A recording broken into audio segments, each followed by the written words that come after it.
ಬೆಂಗಳೂರು ಶಾಲಾ ಕಾಲೇಜುಗಳಲ್ಲಿ ಹಿಜಾಬ್ ಬ್ಯಾನ್ ಆದೇಶ ರದ್ದು ವಿಚಾರ ಖಾಸಗಿ ಶಾಲಾ ಸಂಘಟನೆಯಿಂದ ಅಸಮಾಧಾನ ವ್ಯಕ್ತ.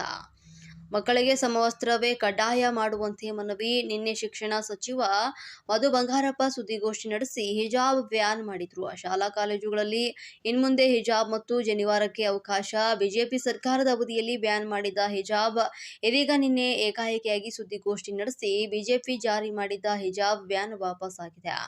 ಈ ಸಂಬಂಧ ಖಾಸಗಿ ಶಾಲಾ ಸಂಘಟನೆಗಳಿಂದಲೂ ಕೂಡ ತೀವ್ರ ವಿರೋಧ ವ್ಯಕ್ತವಾಗಿದೆ. ಮಕ್ಕಳಿಗೆ ಈ ಹಿಂದೆ ಇದ್ದಂತಹ ಸಮವಸ್ತ್ರ ಕಡ್ಡಾಯ ಮಾಡುವಂತೆ ಮನವಿಯನ್ನು ಸಲ್ಲಿಸಲಾಗಿದ್ದು, ರೂಪ್ಸಾ ಕರ್ನಾಟಕ ಅಧ್ಯಕ್ಷ ಆಲ್ನೂರು ಲೇಪಾಕ್ಷಿಯಿಂದ ಸರ್ಕಾರಕ್ಕೆ ಮನವಿಯನ್ನ ಸಲ್ಲಿಸಲಾಗಿದ್ದು, ಮಧು ಬಂಗಾರಪ್ಪನವರ ನಿರ್ಧಾರ ವಾಪಸ್ ಪಡೆದು ಸಮವಸ್ತ್ರ ಕಡ್ಡಾಯ ಮಾಡುವಂತೆ ಆಗ್ರಹಿಸಿದ್ದಾರೆ. ನಮಸ್ಕಾರ. ಶಿಕ್ಷಣ ಮಂತ್ರಿಗಳು ಕೊಟ್ಟಿರ್ತಕ್ಕಂಥ ಹೇಳಿಕೆ ಸಮವಸ್ತ್ರ ವಿಚಾರವಾಗಿ ಧರ್ಮಾಧಾರಿತವಾಗಿ ಯಾವ ಧರ್ಮಗಳನ್ನು ಅವರು ಅನುಸರಿಸ್ಕೊಂಡು ಹೋಗಬೇಕು ಅಂತ ಹೇಳಿರೋದು ನಿಜವಾಗ್ಲೂ ಕೂಡ ಅಸಂಬದ್ಧ ಹೇಳಿಕೆ ಅಂತ ನಾನು ಭಾವಿಸ್ತೇನೆ. ಕಾರಣ ಇಷ್ಟೇ, ಮೊದಲಿಂದಲೂ ಸಮವಸ್ತ್ರ ಸರ್ಕಾರನೇ ಮಾಡಿದೆ. ಸಮವಸ್ತ್ರನ ಈಗ ನೀವು ಗೌರ್ಮೆಂಟ್ ಶಾಲೆ ಮಕ್ಕಳಿಗೆಲ್ಲ ಸಮವಸ್ತ್ರ ಒಂದೇ ರೀತಿ ಹಾಕೊಡ್ತಾ ಇದ್ದಾರೆ.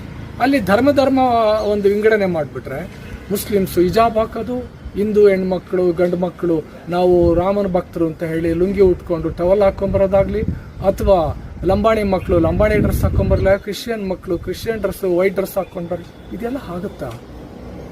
ಇದು ಸಮಾನತೆಯನ್ನು ತೋರಿಸ್ದಂಗಾಗುತ್ತಾ? ಮಕ್ಕಳಲ್ಲಿ ನಾವು ಭೇದವನ್ನು ಮಾಡ್ದಂಗೆ ಆಗ್ಲಿಲ್ವಾ? ನಾವು ಯಾವತ್ತೂ ಮಕ್ಕಳನ್ನ ಒಂದೇ ದೃಷ್ಟಿಯಿಂದ ನೋಡಬೇಕು ಅಂದರೆ ಸಮವಸ್ತ್ರ ಮೊದಲಿಂದಲೂ ಪಾಲನೆ ಮಾಡ್ಕೊಂಡ್ಬಂದಿರೋದು ಒಳ್ಳೇದು. ಅವರವರ ಧರ್ಮದಲ್ಲಿ ಅವರ ಮನೆಗಳಲ್ಲಿ ಅವ್ರ ಧರ್ಮವನ್ನು ಪಾಲನೆ ಮಾಡಲಿ. ಎಲ್ಲ ಧರ್ಮದವರು ಅಷ್ಟೇ, ಅದು ಹಿಂದೂ ಧರ್ಮ ಇರಲಿ, ಮುಸ್ಲಿಂ ಧರ್ಮ ಇರಲಿ, ಕ್ರಿಶ್ಚಿಯನ್ ಧರ್ಮ ಇರಲಿ, ಬೌದ್ಧ ಧರ್ಮ ಇರಲಿ, ಅವ್ರವ್ರ ಧರ್ಮವನ್ನು ಅವ್ರ ಮನೆಗಳಲ್ಲಿ ಅವ್ರ ಸಮಾಜದಲ್ಲಿ ಅವರು ನಡೆಸ್ಕೊಂಡು ಹೋಗ್ಲಿ. ಆದರೆ ಶಾಲಾ ವಿಚಾರ ಬಂದಾಗ ಶಾಲೆಗಳಲ್ಲಿ ಸಮವಸ್ತ್ರ ಖಂಡಿತ ಕಡ್ಡಾಯಗೊಳಿಸೋದು ಒಳ್ಳೆಯದು. ಯಾಕೆಂದರೆ ಮಕ್ಕಳಲ್ಲಿ ನಾವು ಭಿನ್ನತೆಯನ್ನು ಕಾಣಬಾರ್ದು, ಮಕ್ಕಳಲ್ಲಿ ಅವುಗಳಲ್ಲಿ ಒಡುಕು ಬರಬಾರ್ದು ಮನಸ್ಸಿನಲ್ಲಿ. ಅದು ಬರಬಾರ್ದು ಅಂದರೆ ಸಮವಸ್ತ್ರನೇ ಮುಂದುವರಿಸ್ಕೊಂಡು ಹೋಗೋದು ಒಳ್ಳೆಯದು. ಇದು ಖಂಡಿತ ಇದನ್ನು ವಾಪಸ್ ತಗೋಬೇಕು. ಈ ಹೇಳಿಕೆಯನ್ನು ಸನ್ಮಾನ್ಯ ಶಿಕ್ಷಣ ಸಚಿವರು ಅಂತ ಈ ಮೂಲಕ ನಾನು ರೂಪ್ಸಾ ಕರ್ನಾಟಕದ ರಾಜ್ಯಾಧ್ಯಕ್ಷನಾದಂತಹ ಡಾಕ್ಟರ್ ಆಲ್ನೂರು ಲೇಪಾಕ್ಷಿ ಈ ಮೂಲಕ ಒತ್ತಾಯ ಮಾಡ್ತೀನಿ ಅಂತ ನನ್ನ ಮಾತನ್ನು ಮುಗಿಸ್ತಾ ಇದ್ದೀನಿ. ಧನ್ಯವಾದಗಳು.